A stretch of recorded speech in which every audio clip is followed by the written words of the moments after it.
Indeed it is. Hello, everyone, and welcome to this tutorial on Git and GitHub. I'll just start by explaining a little bit what we're going to do here in the next couple of hours together. Git and GitHub are, well, Git is a system for tracking versions of things on your computers.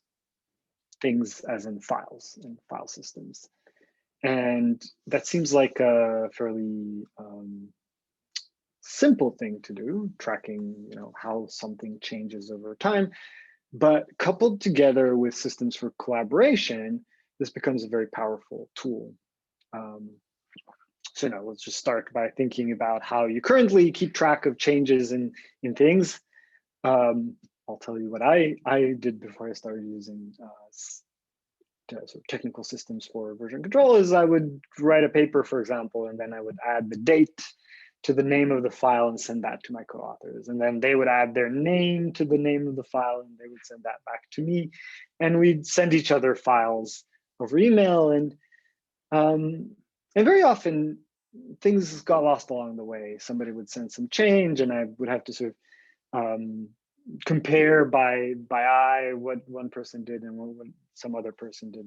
And this is a problem that people have known for a while. And so especially when writing complicated large software systems, people said, okay, well, let's get a handle on this. We're doing engineering here. Let's design systems that will keep track of which lines in each file in our source code has been changed by whom and when, so that we can go back and figure out when something breaks, what broke and who broke it. And out of that came the idea of version control. And so this is what you're going to learn today is ways for you to keep track of changes in things that you do. And we'll do this gradually. You'll start by tracking changes in things that you do by yourself in your own little corner of the hub.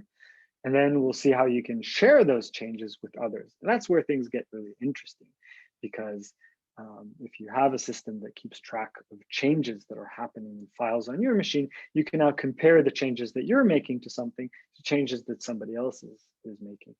And you can ask a system sophisticated enough to merge your changes with changes made by somebody else, or compare and differentiate. These are the changes this person made. These are the changes made by that person, and tell you there's a conflict between these two. I can't merge them. And so that lets you start collaborating with people. And then what happened over the years is that people built on top of these ideas of just simple comparing files, people built really complicated systems for collaboration. And GitHub, so Git is a system for version control. GitHub is a website that manages comparisons between different versions of different files by different people, and allows those people to collaborate with each other, to start conversations about those changes, and to incorporate those changes into projects. So that's the general kind of picture here. I will say one thing that I should warn you is that if you're new to version control, to Git, to GitHub, it takes a really long while. For me, at least, it took a really long while to wrap my head around some of the concepts that you're going to see today. So be patient and practice a lot. You'll have a lot of opportunities to practice hopefully next week by collaborating with others on things that you'll do together using version control in order to share the things that you do together. But it does take a little while to sort of get your head around all these concepts. Ask questions as I go along. You can feel free to unmute yourself when we go along here, and then practice a lot next week and over time. I'd say for me, it took about 6 months, but I'm pretty slow. It took about 6 months until I got to the point when I finally understood, okay, this is what this is for. This is how it works. And nowadays, it's really, I'd say, a vital tool for my work, especially for collaborations with other people. So, okay, having warned you about that, let's get started here. So I will share my screen and I will go to I will do the long way around here. I will go to Sparkle, and then you all probably have already experience the wonders of going through this wormhole into Jupyter. So I'm going to go to the Jupyter hub. You can also go there directly if you'd like using hub.neurohacademy.org. And that should look something like that. Have folks had a chance to log into the hub so far? Has that been working for you? I see some nods here. I'll go with that. Good. And so you can if you don't see this launcher page, if you click on this plus up here on the top left, that should bring this launcher page up.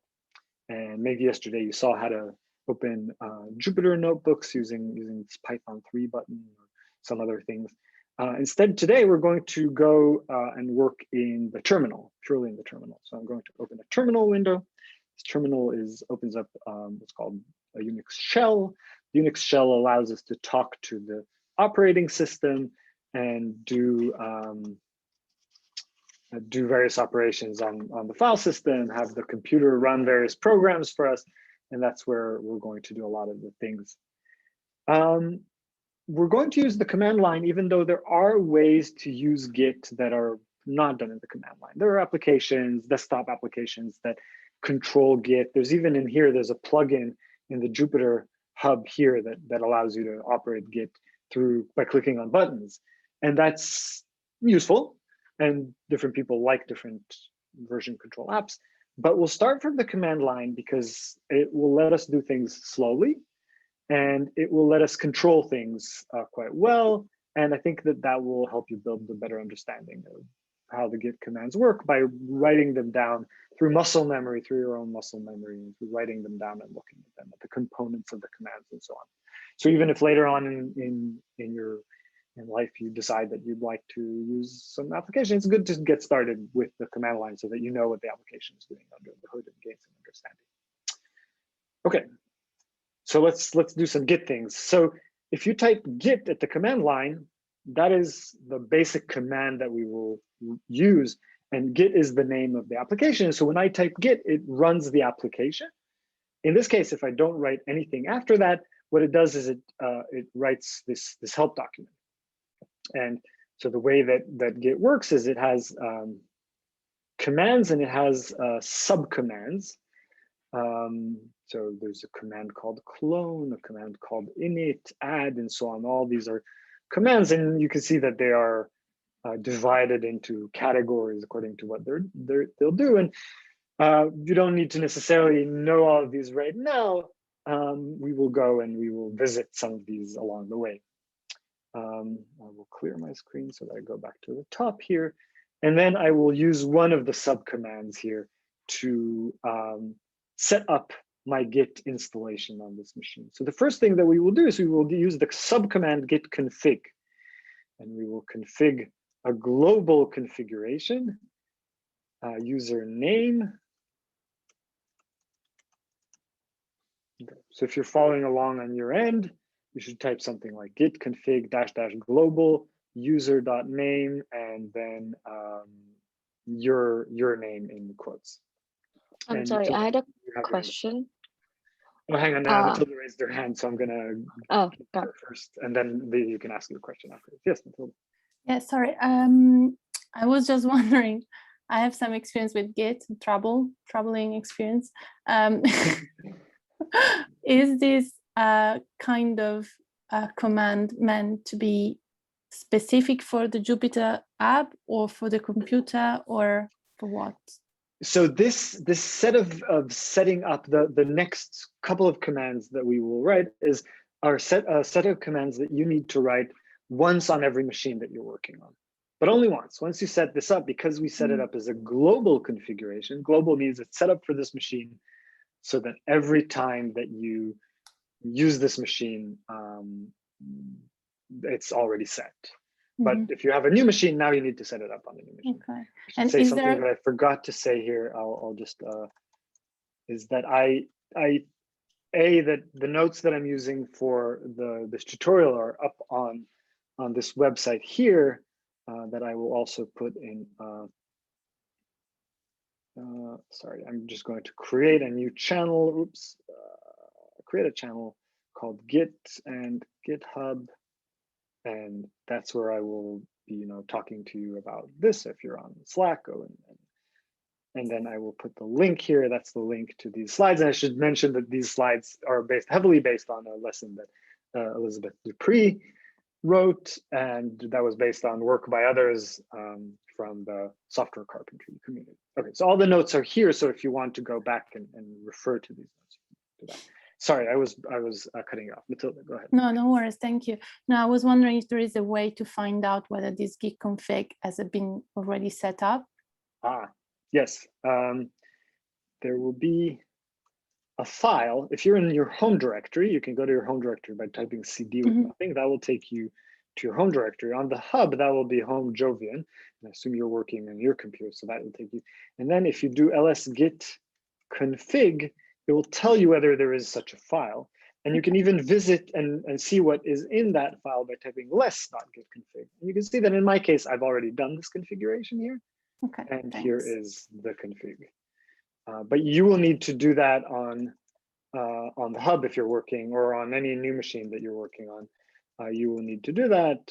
You will need to set up two things as a global config, user.name, and the other is git config -- global user email, and then an email address like my email address. Oops, edu, like that.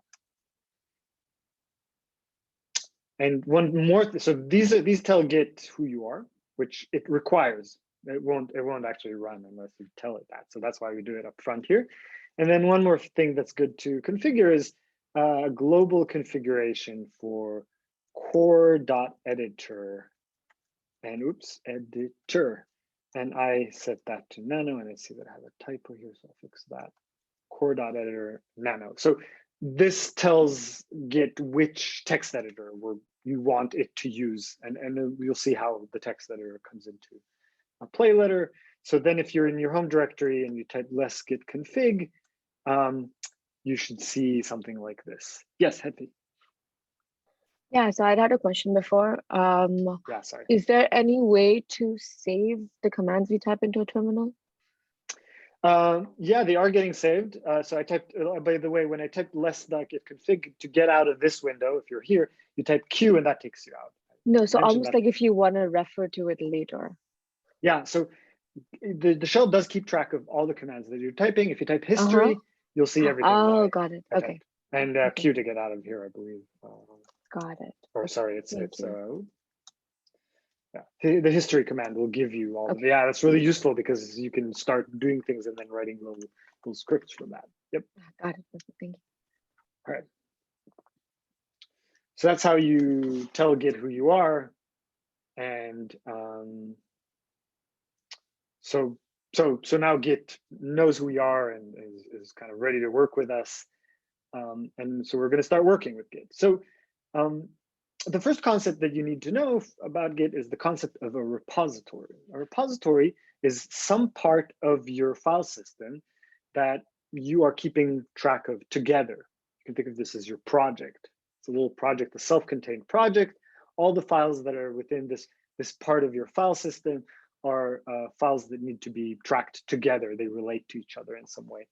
And it's pretty intuitive to think of this as a sort of a project. Maybe in my case, I'm writing a paper, so I'm going to make a directory and call it Git paper. And then I'm going to cd into Git paper, make mkdir creates the folder or the directory, and cd changes my working directory. You can see that my prompt has now changed to Git paper. Yeah, so here I am, and there's nothing in here so far. When I type ls, I see no files in here. Let's say that I'm writing a paper, so in this directory, I'm going to store the text of the paper. Maybe I'll store some figures and some references. It's all going to be together in the same place. So this folder, Git paper, is my repository. That's where I'm storing all my things. And in order to tell Git that this is a repository, I'm going to start by typing git init. Git init initializes an empty Git repository in this location, home jovian git paper.git. So Git tells us, helpfully tells us that it has created a folder .git inside my repository, and that's the folder inside of that private folder. When I type ls.a, it shows me these private folders or hidden folders. This .git folder is where Git is going to do its thing. And I'm actually not going to touch that folder at all, but now I know that Git is keeping track of things here. Okay, so I'm going to start writing a paper. And I'm going to use the text editor Nano in order to write my paper. Let's call it paper.md. MD is markdown. Title, brain connectivity in the age of the Jurassic. My daughter is really into dinosaurs right now, so I'm going to write something about. So I'm writing a little text here about brain connectivity in the Jurassic era. And so when I type nano in the name of the file, it opened this file for me in this text editor window. Nano is the text editor that I will use here. You can use other text editors as well. It's a relatively straightforward text editor to use. That's the reason I do it. And one of the things that's nice about Nano is it writes all of its commands are written here at the bottom. So Control O, if I type Control O, that saves the file. Control O and Enter saves the file into, saves the content into this file, and then Control X exits. So now if I type ls, I see that there is a file. It's called paper.md, and it contains the content that I just wrote. I should say, for the purpose of this tutorial, we're going to do something fairly simple. We're going to write some text, and we're going to track the content of that text. You can do this with any text-based format. So if you have code in here, you can do that. But for now, I'm just going to do text because we don't want to necessarily focus on the content, but more on the what we're doing with that content with Git. Okay. Next command in Git that I will introduce is Git Status. This command is very important, and it tells us what the situation is within this repository. And it types usually several different kinds of things here. It tells us that we are working on branch master. We will come back to this idea of branches in a little bit, but for now, you just need to know that we are on this branch and we're working within this branch. There are no commits yet. You'll see commits in just a couple of minutes. Commits are checkpoints, and there are no checkpoints yet because we haven't told Git to checkpoint anything. And then it also tells us there are some untracked files in here. In particular, there's this paper.md file that we added, and we just haven't told Git yet that we want to track this file. But we can tell it that by saying it actually helpfully says use git add and the file name to include in what will be committed, what will be tracked. And so in order to tell Git that we are going to track this file, we type git add and the name of the file, paper.md.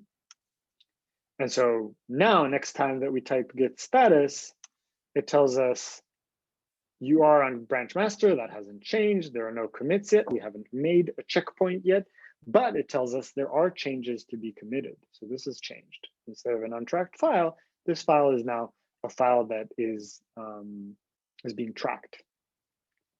So what we've told Git by doing a git add paper.md is this file is a file that I would like you to keep track of for me.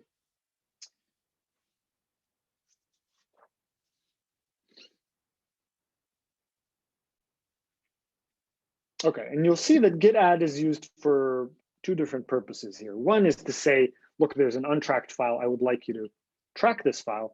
And the second purpose that you'll see in just a minute is that after you have made changes, you want to say, these are the changes that I would like to include in the next checkpoint. Let's start by making our first checkpoint, our first commit. So if we type git commit,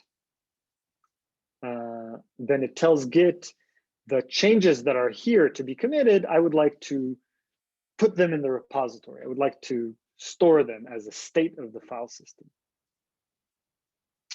And then it opens the text editor like this. And I can say starting to write a paper, added title and author name. So I'm writing that message into this text editor window. And that message will be associated with the changes that I've made to the file so far. It will be associated, in this case, with the addition of this new file with its content into the repository. And then I type Control O, enter, Control X to exit. And now if I type Git Status, let me just do a clear Git Status, and it'll say, oh, you're on branch master, there's nothing to commit, and the working tree is clean. And that means there are no changes that I'm tracking here. Everything is as you left it last time that you made a commit. So the commit is a unit of memory, a unit of storage in the repository. It's what we're keeping track of, are the commits. Let me demonstrate this by making another change to the paper, and then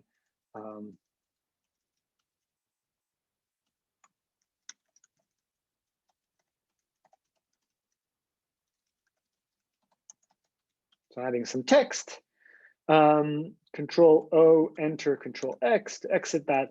And now if I type Git Status, it will tell me you're on branch master, and there are no changes added to the commit, but there are changes that are not staged for commit. So it tells me some things have changed here, but you have not yet committed those changes, and you have not yet even told me that you would like to add those to a commit. And so it says, use git add file to update what will be committed, or git restore file to discard these changes that you have in the working directory. And I will let's say that I want these changes. What I will do is git add paper.md. So now when I type git status, it tells me there is some modification. This is a change to be committed. See the difference? Changes not staged for commit, changes to be committed. And that is because I told it add this paper.md file into the next set of things that will be committed. So we need to be very explicit. We need to be very clear with Git. We need to tell it, these are the changes that we'd like to include in this commit. And now you can do your commit, git commit, added a first line to the, and then Control O, enter, Control X to leave. And now when I type git status, I'm back in this state on branch master, nothing to commit, working tree clean. That's sort of the state that I want to leave the computer in when I'm done at the end of a day of work, for example. This is what I like to see, that there's nothing left here that I haven't taken care of, working tree clean.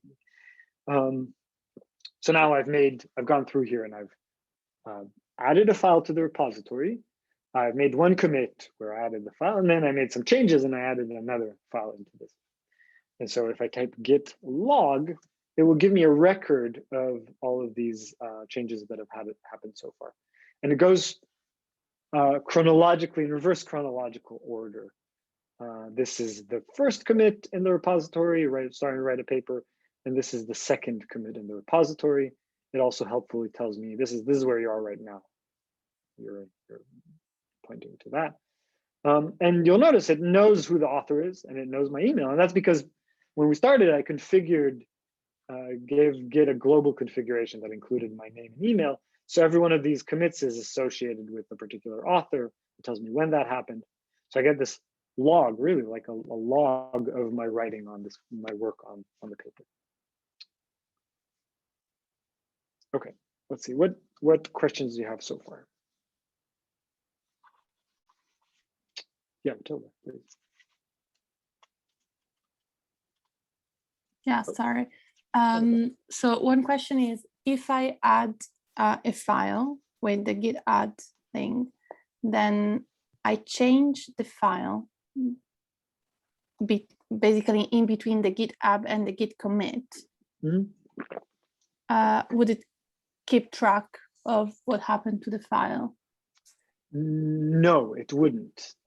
You would add, the add would tell it, I want to track this file, but there wouldn't be a commit of that state of the file. Mm-hmm. You can't, one important thing about these commits is these are points in history that are checkpointed. So you can always go back to the file as it was right here, right at this moment in time. I can rewind my file back to this state of the repository, which is very powerful if you think about it.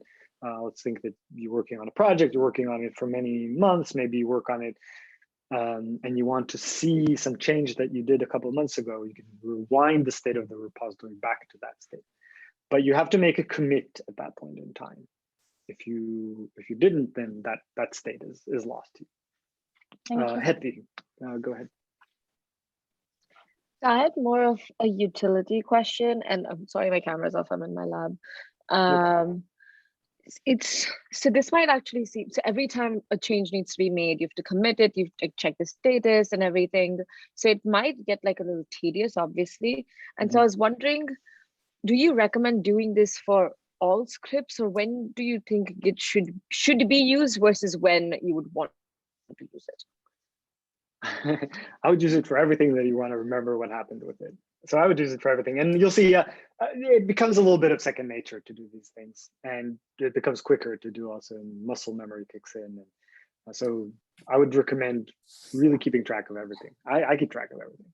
Whenever I start a new directory, I just do git init, and I start adding stuff. There's nothing, it doesn't take time to do. And I never regret keeping track of stuff. I might regret not keeping track of stuff. Got it. Okay, thank you. Ben, go ahead. Yeah, this is a more basic question, but why do you have to add the file every time you make a change to it? If adding is simply telling Git that you want to track this file, like how does add differ from commit then? That's a good question. And maybe I'll go a little bit further here, and maybe that will answer your question. I'll make that distinction for you clear by doing a little bit more here. Let's say that I'm continuing to write the paper, and I make a directory called common, and that directory will be a directory where I will keep things that are needed in common. For example, nano common references. So here's a text file containing some references, and I'm going to add some imaginary references here.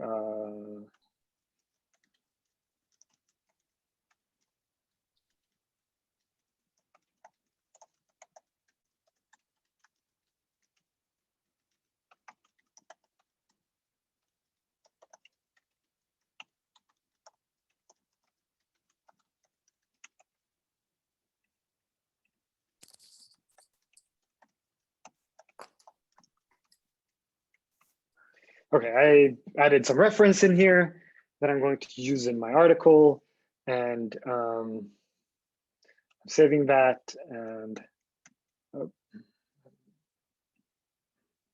yes, save modified buffer. Okay, good. So now I save this file, and so now if I type git status, git status, it will tell me, oh, look, there are untracked files. There's this directory called common, and I'm not keeping track of that yet. And I'll say git add common and references .txt, and then git commit added references. Okay. Okay, so now git log contains 3 commits, including this most recent commit that I made that added the references. And now to try to answer Ben's question, what I'm going to do is I'm going to make a change in each one of these files. Nano common references, .txt, one more ref. So I'm doing something simple here just for the purpose of demonstration, but imagine that I wrote something meaningful here. And then nano paper.md, and then, right, so I added the reference to my article. So now when I type git status, it tells me, look, there are changes in common references and there are changes in paper.md. Both of these are changes you might want to keep track of. And to answer Ben's question, in some cases, I want to add into separate commits changes to separate files. I want to keep track really in a granular way of changes I made over here, changes that I made over here. And I can do that by git add common references .txt git commit adds one more reference to the bibliography file. And so now when I type git status, what it'll tell me is there's still changes not staged to commit in paper.md. And that's because I've already committed. I've already added and committed the changes to the reference, but not the changes to the paper.md. The word staged is kind of important. There's a term in Git terminology, the staging area. The staging area is the place into which we put things that will be included in the next commit. So we can add changes in multiple different files into the staging area and then make our commit, and that stores that set of changes together. So git add paper.md, and now it tells us these are changes to be committed. This green thing is in the staging area. Okay, I see there are a couple of questions. Sarah, you can go first. Hey, so I was wondering, so I guess like hypothetically, if I had a version of a file that I git committed, but I had no idea like when I like committed it, I'm like, this was a couple months ago, like I have no idea. Is it possible to kind of like search the notes that you attached with the git commit in some way? It is, yeah. So this is really a great question, because it leads me to something that I wanted to say. So I'll say it, is that it's really, this git log is very useful. It's a full log of everything that changed and when it happened, and you can dump it into a text file, for example, and you can search through it through a text file. We'll see later in GitHub, it appears as part of your repository, and you can search through your repository. What I will recommend is kind of what will help you when you do that is to make these messages very meaningful, or to think about what you put in those messages. A message that says just one word changes is not going to help you when you come back to it 3 months from now. But starting to write a paper is a pretty meaningful one that you can, that's a string you can search on. And people do a lot of clever things to make these a lot more meaningful. I should add, it doesn't have to be a single line. You can write a long thing in here that explains all the changes that you made, and that's a good idea, because you'll come back to this maybe 6 months from now, and you'll look at some changes and you'll say, why did I make these changes? This should answer that question for you. And so, yeah, this log becomes a very useful tool. You can, one thing that I'll demonstrate is you can do a git log on a particular file, paper.md, and that gives you only the commits that relate to that file, right? So it separates out the log just for that file out from the log for the entire repository. And then there are other things. Git is a very powerful tool. There's tons of different options that you can do here. I'll point out just one. Git log -p also shows you what are the changes that happened in each commit, which exact lines were changed. So you see these green things, those are the additions to the code that happened. Okay. Cool, thank you. Did that answer your question? Good. Priya, you had a question? Yeah, thank you. I was just curious. I know you made the new directory and you put the references in the new directory called common. And what would have happened if you tried to add the directory? So if you said git add common. I'm not 100% sure, but I think that it would have tried to add everything that is in there. I believe that's what it would have done. Okay, and so there's several files that would have added all of those files.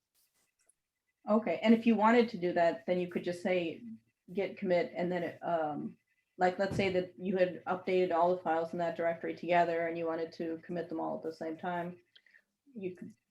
Yeah, I think you could do git add common, and then it would add all of those files into the staging area together. Thanks. Alberto, you have your hand raised, I see. Yeah, it was just a comment about the Git add. Is that if there were no Git add, not only you won't be able to like track changes separately, but you won't be able to see if there is a change that you didn't intend to happen. So many times you modify files and maybe you do something, you code something, and if you do Git add blindly, like if we did like every modification blindly into the commit, then it will be difficult to track, and there are sometimes when you mess up the files and it can be very complicated. It could get pretty complicated. We'll have lots of files, but I'll show you one sort of way to kind of wrangle that complexity. Let's go and edit our file again. Sorry, it's called paper.md. Let's say that I'm continuing my edits here.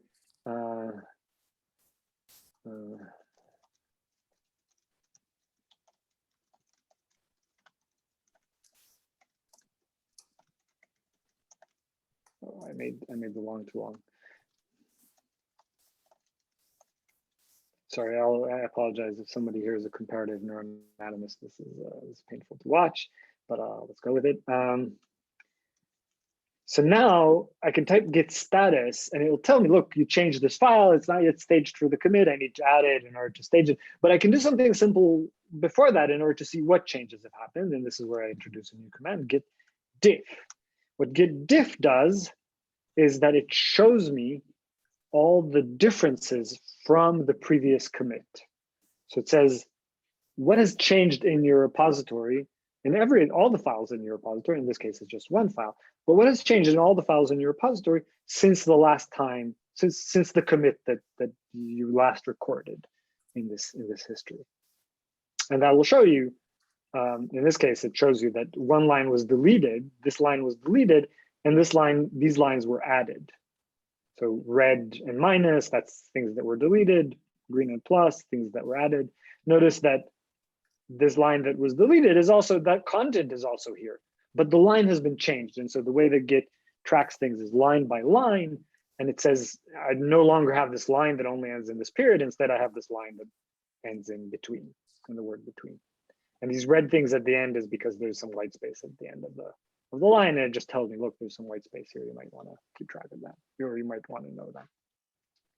So that's how I compare a state of a file to a previous state of the file. Or Git can tell me what's going on in my repository right now. What are the changes that I made since last time? Yukai, I see your hand is up. You want to ask a question? Yes, this may be a trivial point, but how can you track a file or directory that has a history of like the name has been changed? It seems that it has been deleted and a new name is been added. So it's kind of hard to change. Maybe it's a bit complex. You need to explicitly tell Git that you are changing the name. So that the way to change the name of the file, let's say that instead of paper.md, I would like to change git move journal.md. So I'd like to name paper.md journal.md, right? So this is the full command. You'll see that this is very similar to, there is a Unix command, move this to that. But I've appended before that the git command. And that's important because it will tell Git, look, this file changed its name to this other file. And so now when I type ls, you'll see that there's a new file name, md. If I type git status, it will tell me two things. A, you renamed the file. So it's keeping track of this renaming operation. And B, there are also changes in there that you haven't committed. So I can type git diff here and would still say, these are the changes. It's in this new file name, but these are still the changes. So you can see that it elegantly keeps track of these changes. And now I can do git add journal.md, git commit, added some more content. And then, sorry, my muscle memory, I typed in commands for different text editor that I used. Anyway, here we are. And so now git log.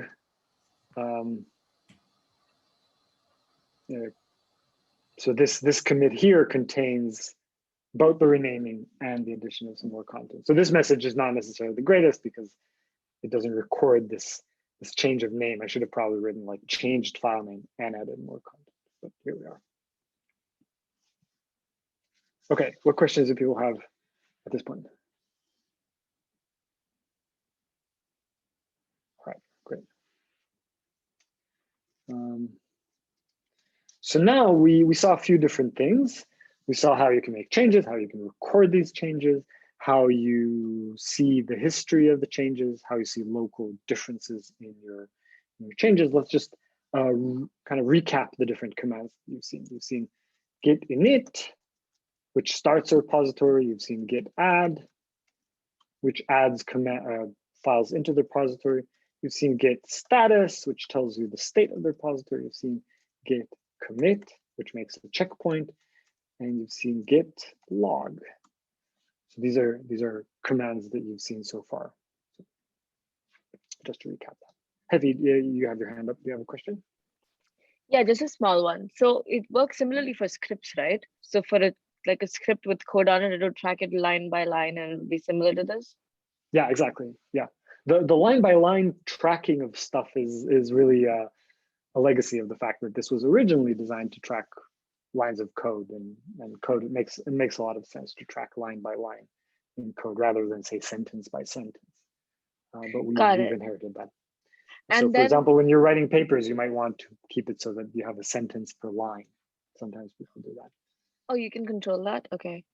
And I was gonna ask for different languages of scripts, does that matter? Like, do you have to tell Git what kind of language the script is in? Nothing, right? No, you don't know. It keeps track of text-based stuff. Got it. Okay. It's limited. For example, if you're trying to track the changes in a doc, a Word file, that will be tricky, and that's because that's not a text-based format. So you can keep track of versions of your file, but it won't tell you what the changes are between the versions because it's not a text-based file. But any text-based file, Markdown, Python files, shell scripts, text, anything that has just text in it will be tracked. Got it. Thanks. Okay, so far you've seen sort of how you track things in a linear fashion and how you work by yourself. I'd like to show you one more thing before we make things a little bit more complicated. And that's how you can revisit older versions of your history. So one thing that you've probably noticed here is that when we type git log, we get this history of the repository, and it tells us about each commit. It has this long string of letters and numbers, and that's what we think of as the commit identifier. You will sometimes hear people refer to this as the SHA of the commit, and the reason that this is called a SHA is because it's encrypted through some kind of cryptographic algorithm called SHA. That's not too important, except to know that this this string is unique. The string of letters and numbers is unique and uniquely identifies this particular commit within your repository. So each one of these strings uniquely identifies a particular state of your repository. And that's useful because if you know the identity of a particular state of your repository, you can go and revisit that by mentioning that unique identifier. So the next command that you will learn about here is called Git Checkout. The metaphor that I think about here is one of a library. So there's a library inside of this Git folder, this .git folder, there's a library. And I'm going in there and I'm asking to check out a particular book or a particular state of the repository by saying Git Checkout and then typing, for example, let's say that I want to go to this state of the repository. I want to rewind in time back to this state of the repository. If I type that Git Checkout and then I copy and paste that long string, it will tell me some things here. It's saying So this is long and it's got some scary statements. It's saying, well, note switching to this thing here. And it also says you're in a detached head state. You can look around, you can make experimental changes and even commit them. And you can discard any commits you make in this state without impacting any branches on your repository by switching back to a branch. So this is a point at which we might want to mention the idea of a branch. The idea of a branch is that so far our developments have been linear. We did one commit, we did one commit, and then we did another commit, and then we did another commit. But imagine that from this state of the repository, we did one commit that went in this direction and another commit that branched off in a different direction. So this is what it's telling us here is you might have branched your repository in various ways, and you can switch back to any branch. But for the time being, if we visit, for example, paper.md, you'll see that it's called paper.md, which is the name that it had before, right? Remember that we changed its name from paper to journal. So it's still called paper in this case. And also it has this content that it had a little while ago. We've made changes since then. We've gone back to a previous state of this file. So we rewinded back in time into a different state, and we can look at this state, we can make commits, and if you want to create a new branch to retain commits you create, you may do so now or later by using -c with the switch command. So you can say, hey, I want to switch into a new branch name here, and that will put us in this new branch that has this state of affairs. So let's say that I'm doing something, and then I say, oh wait, what if I did 3 days ago, instead of making this change, I made this change instead, this other change instead. This is something that I can explore by going back to this state of the repository and going off in a different direction. And we'll do that in a few minutes. We'll go and revisit this idea of branching and checking out, making changes in these different branches. But for now, what I've shown you is how to rewind back in time. Now, if we'd like to go back to the state of affairs that was when we finished working, we can type Git Checkout master, and that would put us back back here in this state of affairs. So, and we can switch back and forth between those. I'm using the up arrow here to go back in the series of commands. Git checkout here, and now I think if I type git log, it will tell me, yeah, you're here in the added references thing. And git checkout master, you're back here now. Right, so I'm able to switch back and forth really, really quickly. I should say, when I do that, if I go and look at the file system, the files themselves have changed. This is it's not just that I've manipulated Git itself, I've manipulated the file system on my machine. If I type ls here, ls, you'll see that there's a file called journal.md, which is the new name of the file.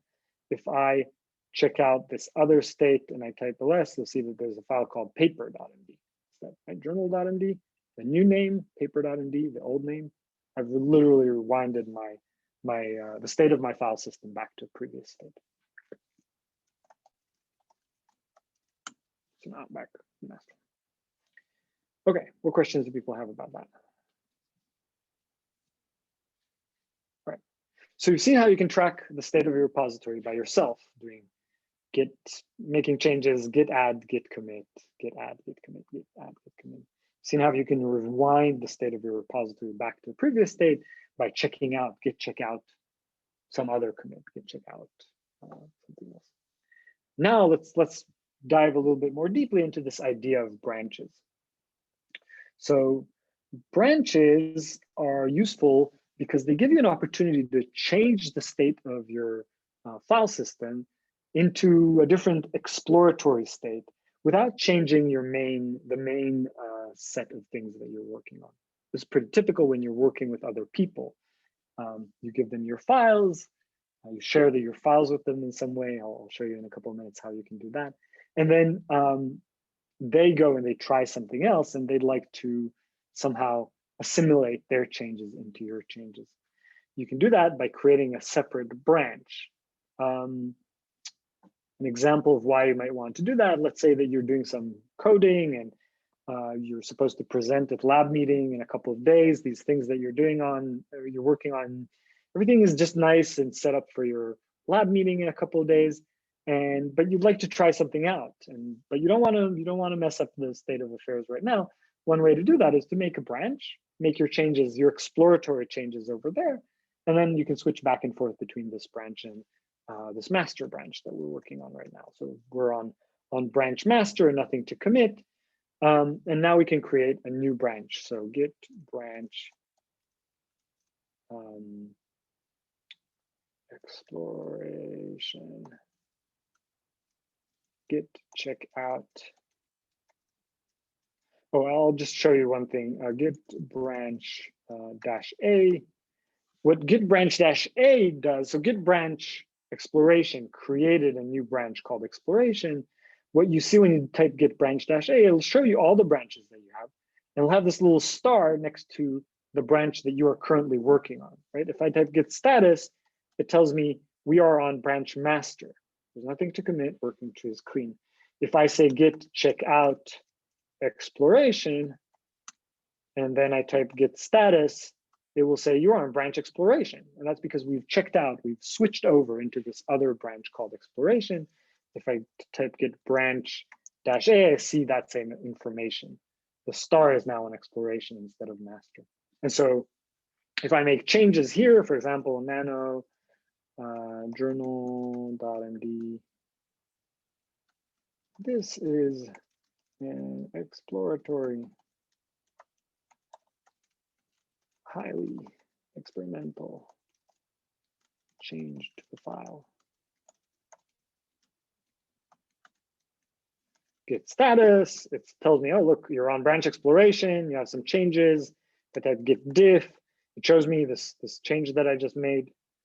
And so now if I do git add journal.md, git commit, exploratory, experimental line of text.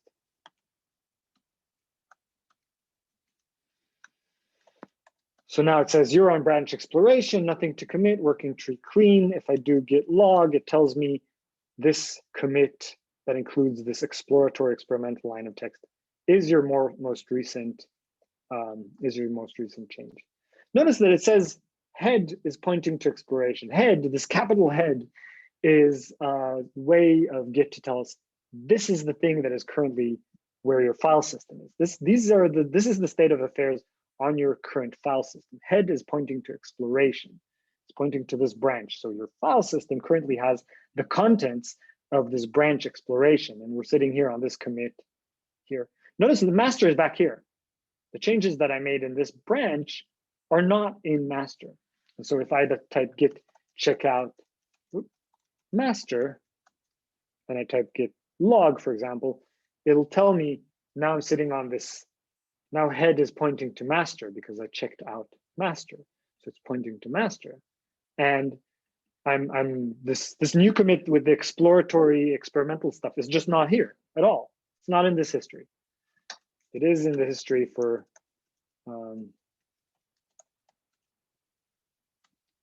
exploration. It's not in the history for master because master ended up here.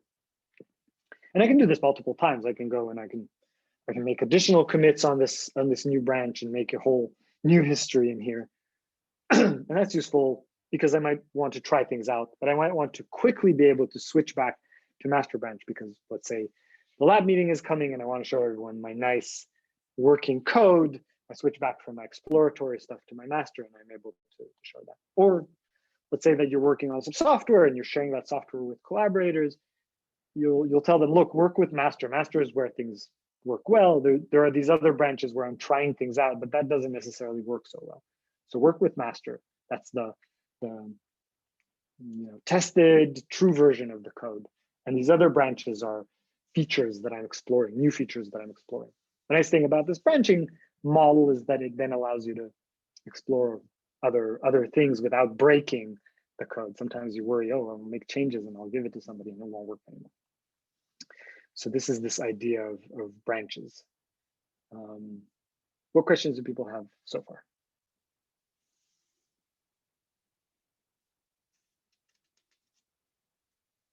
Okay, you have a question? Yes. So how different is Git branch versus Git when you switch back to a previous commit and then make some changes? Because it seems that you can always go back to master and it didn't have any change to the master. Right, they're slightly different. You can start a branch. You saw that among the text that was emitted when I checked out a previous version. You can create a new branch that has that state of the repository and work with that. The way I think about it is that these might be diverging sets of things. You're working on master and then you diverge off into something. And the next operation here might help also understand how those things differ. So typically, you make some changes over here, you create some new features. At some point, you decide that those features are, this new exploratory thing is, it works, right? It's something worth sharing with others, for example.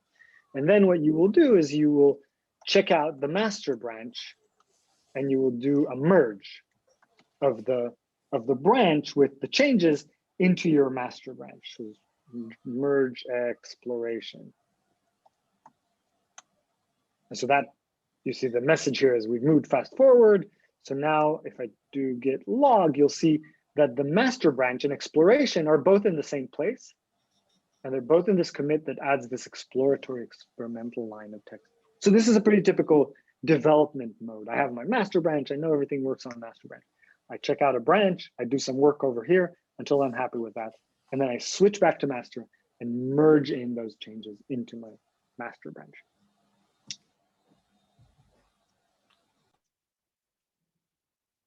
Okay, what other questions do people have? Matilda, I see your hand is up. Yeah, referring to this last point, if we merge the exploration branch, then all the files added or modified in the exploration branch will be merged to the master one. Is it possible to do it like for specific files that you created in the exploration branch? Probably. But I can't say that I've tried to do that. So okay. It's a bit of an exotic, that would be a bit of an exotic use case. I'm pretty sure you can do like git merge, branch, and file name, and it would just take that. But I think of branches actually as units, kind of like holistic units of development. It's all the stuff that is this new thing that I'm trying out. Okay. I'm trying out something new here, and I've created a file. Maybe I've created some tests in a different file. Maybe there's some other documentation. All those things should go together into as one package. So I think of that as a holistic. It's often the case that branches, instead of, oops, sorry, I'm using some shortcut here. Instead of being called exploration, it's more typical to have git branch feature X, right? Okay, thanks. Which is like, I'm working on some new particular feature for this. And then when that feature is done, I merge it in. Just to sort of clarify, merging is always happening from whatever branch you're on to the master? Okay. It's happening, well, it's happening into, when I type git merge, implicitly I'm saying merge into this branch. So if I'm sitting on master, that means merge that branch into the master branch. But if I am sitting, for example, Git Checkout exploration, and I type git merge master, it would merge the other way.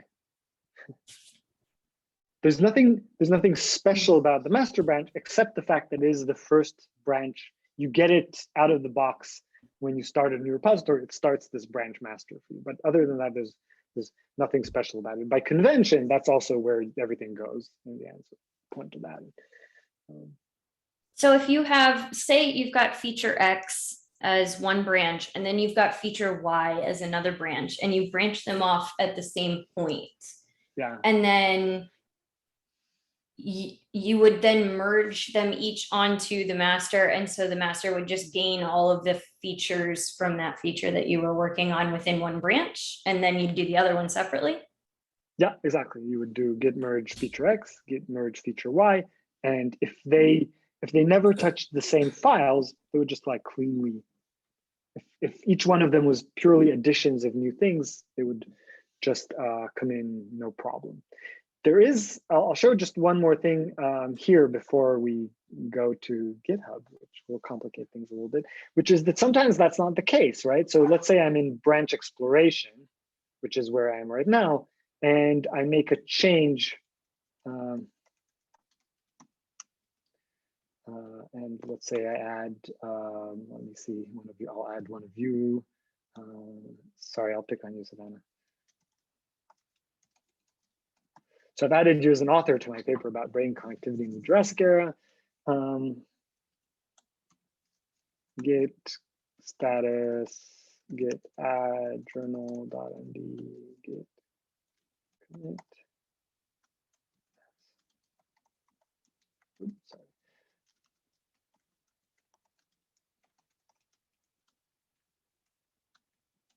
Okay, so here I added Savannah as an author. And just to remind you, I am sitting on the exploration branch. Now I check out the master branch and I edit journal.md, instead adding Yukai as an author. Git add journal.md, git commit.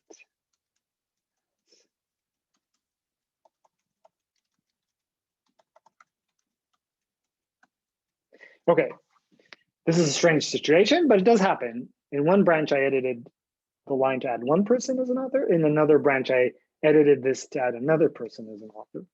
So now, git branch -a, I'm on master. And now let's say that I would like to merge the exploration branch in here.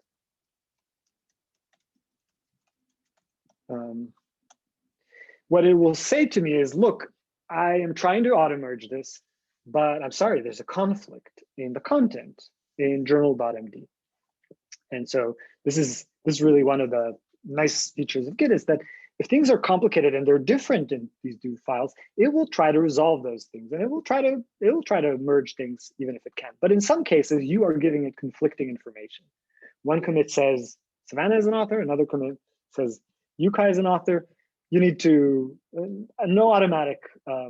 is no automatic way to resolve this. And you can imagine that instead of this being myself editing on two branches, these are two different people working on the same line of code and making different changes.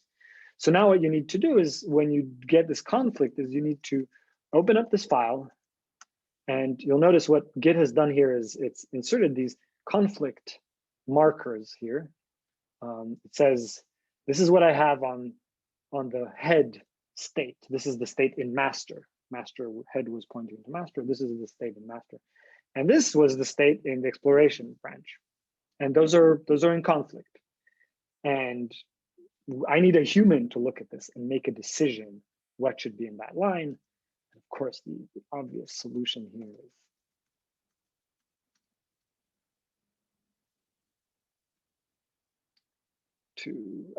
so I'm literally removing these conflict markers, and I am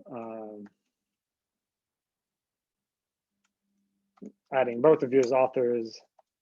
Of course, these authors contributed equally, because otherwise we'd have to have a fight about order here, and I don't want to get into that. So there you go. Why not put a star on me as well? Good. Okay, so just sorry, I was diverting the attention, but the important thing here is in two different branches, two different changes happened to the same line, and they were in conflict. What was required then was a manual intervention by a human to edit this to the right state of affairs. Now I can save that out, and when I write git status, it will give me a special status message here that I resolved the conflict. It says there are unmerged paths. Both things were modified, and it needs both the same file in both of these branches. And now I should do a git add journal.md to tell it I've resolved the conflict, and git commit. And then it actually already inserts a special commit message here in here saying merge branch exploration, because remember, this all started because I was trying to merge the exploration branch in here. And now it says all conflicts are fixed, but you're still merging. It's in this kind of intermediate stage. It tells me where the conflicts were. And now if I save that, that will be the point at which things got merged in. So now if I do git log, it will tell me exploration is back here where Savannah was added as an author. There was an additional commit with Yukai as an author. And now we are here where branch exploration was merged into branch master. And I can, in fact, once I'm done with it, I can do git branch -delete exploration. And that deletes that branch altogether. It's no longer in my repository at all. And it lets me do that because I've already integrated, I've already merged. If I hadn't merged stuff from exploration, it would warn me, or it wouldn't agree to do this for me. It wouldn't let me delete a branch that has unmerged commits on it. So in the log, would it retain a record that that branch existed at some point, or would it just like stop showing up in the log? That's a good question. Yeah, it's gone. It's just saying, hey, you did some stuff over here, and I've integrated that into the history.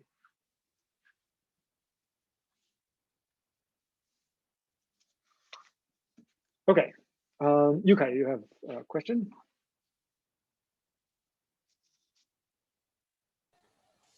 Oh, sorry, I'm having trouble unmute myself. Yeah, so just to follow up on that point, is there a way to visualize this branch? I know command line interface certainly is one way of showing this, but sometimes we might want to see some branches that are more than 2 dimensions. Yes, that's a good question, which I will get to in a couple of minutes. Well, let me move a little bit forward here with going to GitHub and how this all fits in, because GitHub is a great way to do that, exactly that, see all these things much more vividly. So the next thing I'll introduce here is GitHub. I'll just kind of recap first before I go into that the last little section here was all about making branches and combining those branches together via merge.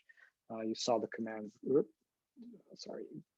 git branch and git merge, and you saw how merge conflicts can be resolved, and things got a little bit complicated. Now let's make things even more complicated. So this is all nice if you're working by yourself. Now you've gotten your history, linear, and so on. What I'd like to do next is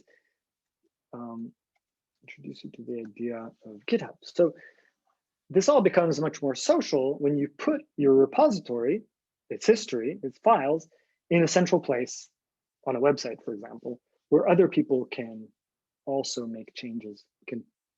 The term is pull and push their changes. So you all, I believe, have a GitHub user account, so you should be able to go up here. And if you've been following along as I've been working, you should be able to go and create a new repository by clicking on this new button here, or going to github.com/new, which will give you a page much like this one. And there's all kinds of options here.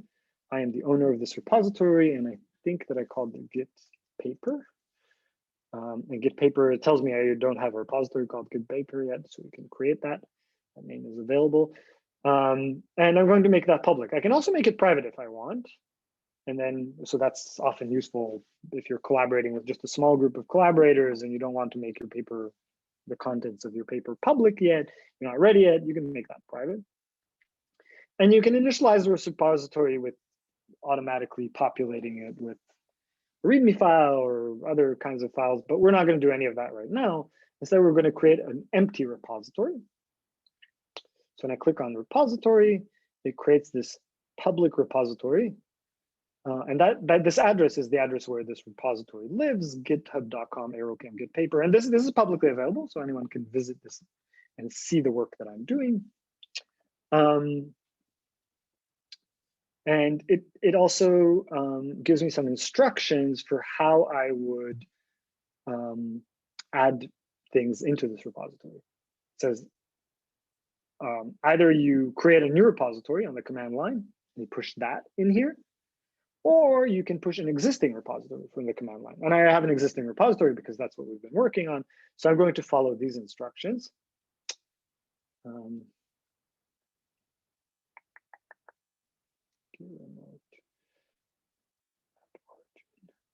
So git remote add origin, and it gives me this address. And then the next instruction was git branch -m main. Oh, I see. Yeah, I'll explain that in just a second.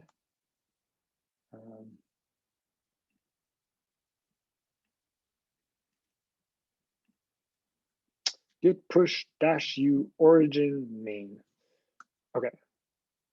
And then it asks me for a passphrase for my key. I will explain all these things in just a minute after I complete it. But let me just show you first that this, having done that, it will have done a few things for us.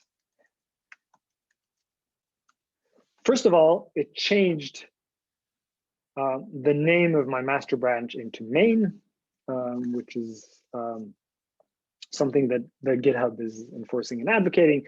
Git, the software, calls the branch that it starts when it starts things.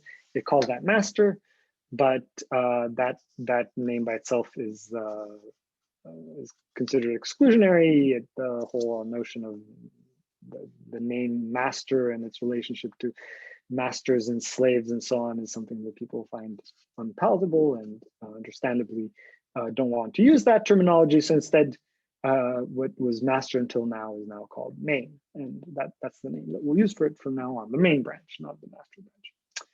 And then this line here, what it did is it told Git in my local repository, it told it, hey, I'd like to add a remote repository. A remote repository is another place, not on my computer, but another place to which this repository is connected. And so you can see that when I typed git branch -a, it said, hey, I got this remote's origin main branch. There's a remote, it's called origin, and this is its address. This is where it lives. And when you type git push origin main, I will take my main branch, the one that I have that was called master until now, that is now called main, and I will push it to the origin. And indeed, if I refresh this page, now you can see that all the files that I had before are now on this repository. It copied all of my files, including my references here and my journal paper, and I can take a look at it and see all the stuff that has happened here. And I can actually, in addition to pushing the files as they were right now, it pushed the full history, everything from the first commit until now. And so this is useful. Instead of using git log and so on to visit older versions of my history, I can go and click on that and say, oh, this is where I added that one more ref. Here's the text. And you can see it has the same kind of notation for additions and subtractions. Additions in green, subtractions in red. This merge commit contains, I went from this, I deleted this line and I added this line in that merge commit. Right, so you see red, green, and then I added this other line. This is very useful. I can see these things. So this visualizes that. I think there's a graph in here somewhere to answer you guys' question. There's some way to visualize also all of the history of how things.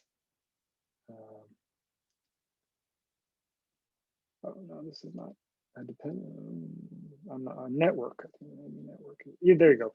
So this is a network visualization of, and you can see that it still does retain this history of this branch that branched off and then got merged back in here. And so this was the commit that added Yukai, this was the commit that added Sabana, and this is the merge commit that merged the two conflicting histories. Okay, let's go back here. I'm trying to follow this, but when I do git push u origin main, it says that permission denied public key. Is that just because of the way that I've set up like my own account, like on GitHub, and I just need to work that out, or? No. This is something that I still need to show you. So let me show you the other thing. You remember that it asked me for a passphrase here, and I said, oh, there's a key here, and let's come back to it. So now let's go back to that. So yeah, you should, if you followed along here and you did the same thing that I did, and you created a repository on your account and so on, you should have probably just about here run into the issue that Savannah ran into. That's normal, and that's because GitHub requires a particular setup for authentication. It wants to verify that you are who you say you are so that you're allowed to push. And so what we're going to do here is we're going to take a little detour here into creation of keys in the hub. If you're working in the hub, the following will work. If you're not working in the hub, I can show you where to find how to set this up. It depends on your operating system. But on the hub, if you do SSH keygen -t ed25519. So this creates a particular kind of key called an ed25519 key -c, capital C, and then your email. This will generate a new key pair. Key pairs are used for things like authentication. You have a private key that you keep, and you have a public key that you give to someone else. And then when you authenticate against the system, like against GitHub, it compares the public and the private key and says, yes, you are who you claim to be. And so when we do that, that generates a key pair. I'm not going to do that because I already do that. So I'm going to Control C here. But if you click enter here, actually, I can do that. I'll use this default name, homejovian.ssh id ed25519. It asks me whether to overwrite. In my case, I won't overwrite because I already did this, or actually I will overwrite, why not?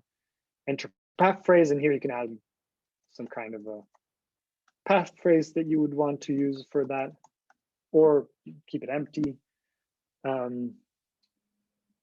I wonder whether all of this is something that I should keep private, but I'll just, after this session is over, I will replace that with something that really is private. So this is all, it could all go on YouTube, for example. Okay, and then the next thing you'd like to do is eval quotes $SSH agent, oops, SSH dash agent dash S. Sorry, I'll make that a little larger. What did I do here? Like that. You want to run this. This starts an SSH agent on your machine. And then finally SSH add. And then you point to that file that you saved, your ID ed25519 file, to add this key to your SSH configuration. And you have to enter your passphrase again. And then it added this identity.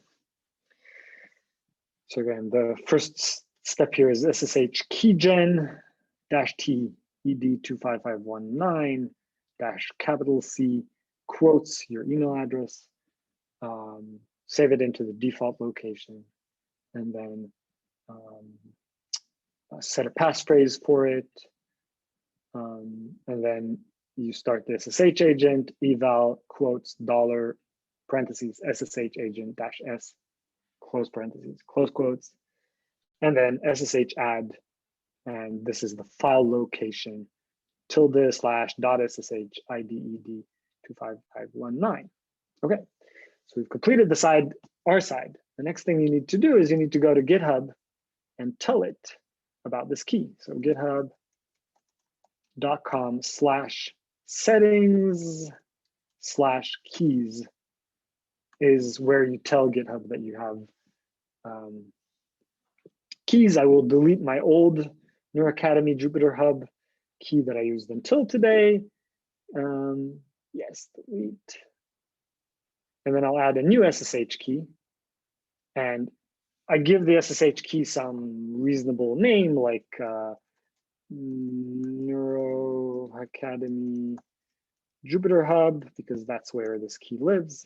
And then I need to give it the public key here, and that's done, by going in here and typing less.ssh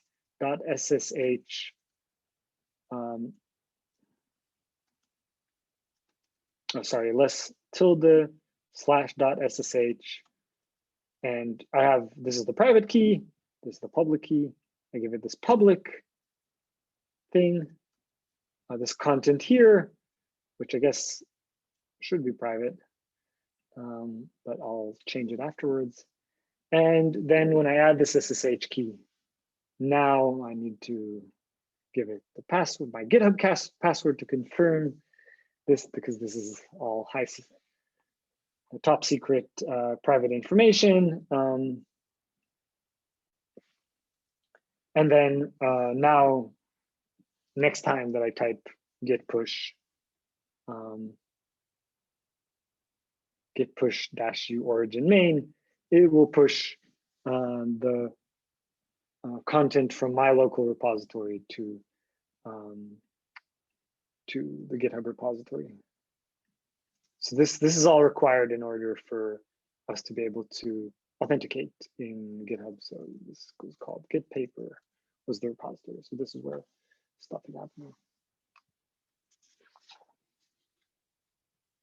Yes, Michal, you have a question. So shouldn't you be adding the public key, giving the GitHub your public key and keeping your private key private? That's right, yeah.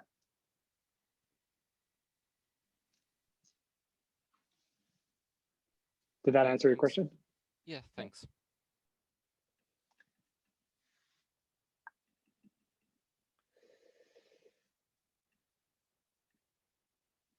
All right.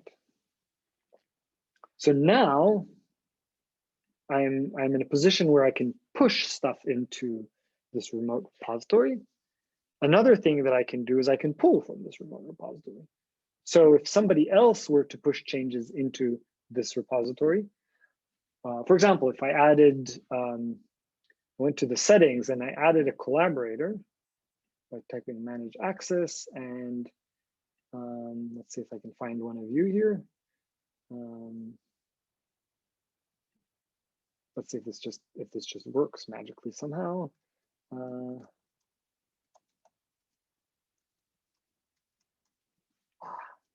Oh, there you are. That's you. So I'm adding Savannah as a collaborator, and this is the way that we start collaborating. So, I've authorized Savannah to push things into this repository. She can go and clone my repository. So the operation is the following. This gets a little elaborate here, but we're ready for that, I think. If I go to my home directory, or Savannah goes to her home directory and types git clone and gives this address here to Git. Oh, it says there is already one called that. Let me I'm creating a new temporary directory. I'm going to make dir temp cd temp, and then typing that. It had some problem because there was already a directory called Git Paper. If I type git clone, what I get inside of this temporary directory is a directory called Git Paper, and that has all the files, and it has all of the history. And anyone can do that. Anyone can clone a publicly available repository like this. That's what makes it public. It's anyone can access this. Anyone can clone this. This is a way to make things public to anyone in the world. But only people who've been authorized, only people that I have set designated as my collaborators are able to push. You were able to push. Okay, let's see what happened. I'm refreshing here. Oh, I don't see your commit getting pushed in here. So you're able to clone Savannah, I'm guessing. And then the next thing you need to do is then git push origin main, and that should push things in here. I'm getting some. Do I need to make a change first? Yes, you do. You'll need to make some change in one of the files, and then git add, git commit, and then git push origin main.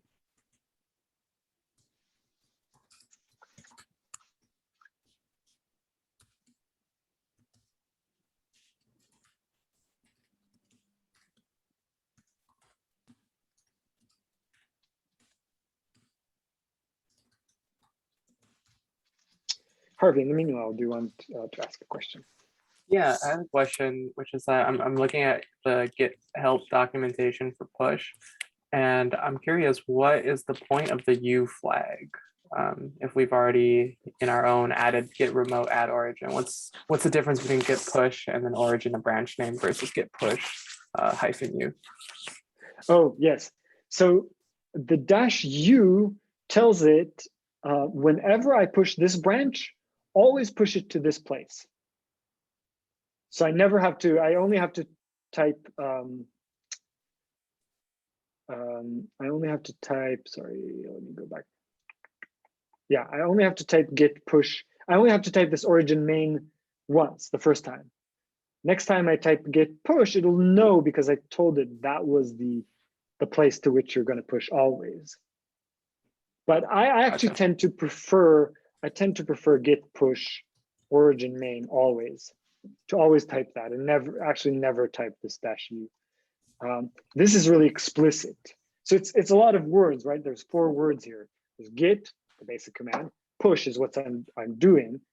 Where I'm pushing to is origin. That's the name of the repository in GitHub. And then main is which branch am I pushing. So it's a lot to keep track of, but this is really explicit, and I know what I'm pushing and where I'm pushing. So I prefer to write all of those down. So I was able to clone it, and I was able to obviously make changes, but it's saying could not read from remote repository when I go to push. That is frustrating.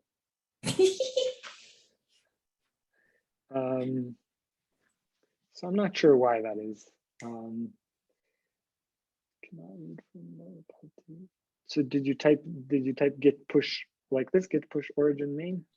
Mm-hmm. What branch are you in when you type git status? Oh wait, I did git push u origin main. Yeah, do it without the no, still no working. Still no. Okay. Branch in main. You're in main, and you made changes in main. When you type git log, you have another change in there. Yeah, it does have also origin /main and origin /head. Yeah, I don't know. That's normal. Okay. I'm not 100% sure why that is, but let me take a few minutes here to recap things. We'll have more opportunities to explore that. I just wanted to sort of close the loop here so that you have a fuller picture. And like I said, I'll come back to something that I said at the very beginning of this, is that Git and GitHub are really complicated. And it takes a little while and takes a lot of practice to get used to them. And one way to spend time practicing is, at the hackathon next week, share stuff with your collaborators. I know that some people at NeuroHackademy have more experience than others, and so you'll be sitting and working with other people, and hopefully they will walk you. And if they won't, then I'll have the opportunity also to walk you through setting up your repositories, making commits, sharing them on GitHub. And as I said also before, it's complicated. So there are other ways of working together with other people using Git and GitHub. This was the first kind of way. So you saw here how you would track changes in your own repository on your own machine. And then you saw how you could push those changes into a repository, your own repository, and how towards the end here, we didn't quite manage to get it working, but we can debug that as needed, how you would then give somebody else the permission to merge things into your, or push things into your own repository. And so that's a way for you to share and collaborate on one repository. One person pulls the code, makes some changes, pushes, the other person pulls, makes some changes, pushes, and so on. There are other modes in which we do that. If we work, for example, there are ways for us to work with people that we don't know, that we don't designate as collaborators. They will make their changes on a copy of your repository, and then they'll propose the changes into your repository through something called a pull request. And that's sort of one of the next few stages here, and something we can practice as we're working together in the hackathon. We can sort of go through that on an individual basis. So this is just to say there are a few more steps here, depending on who shows up on Thursday for the Git and GitHub, shorter Git and GitHub tutorial. We might go over some of those things, or we might do some recap of the things that we saw today. So depending on who shows up and what they're interested in learning about. Let me see if what more questions are there at this point?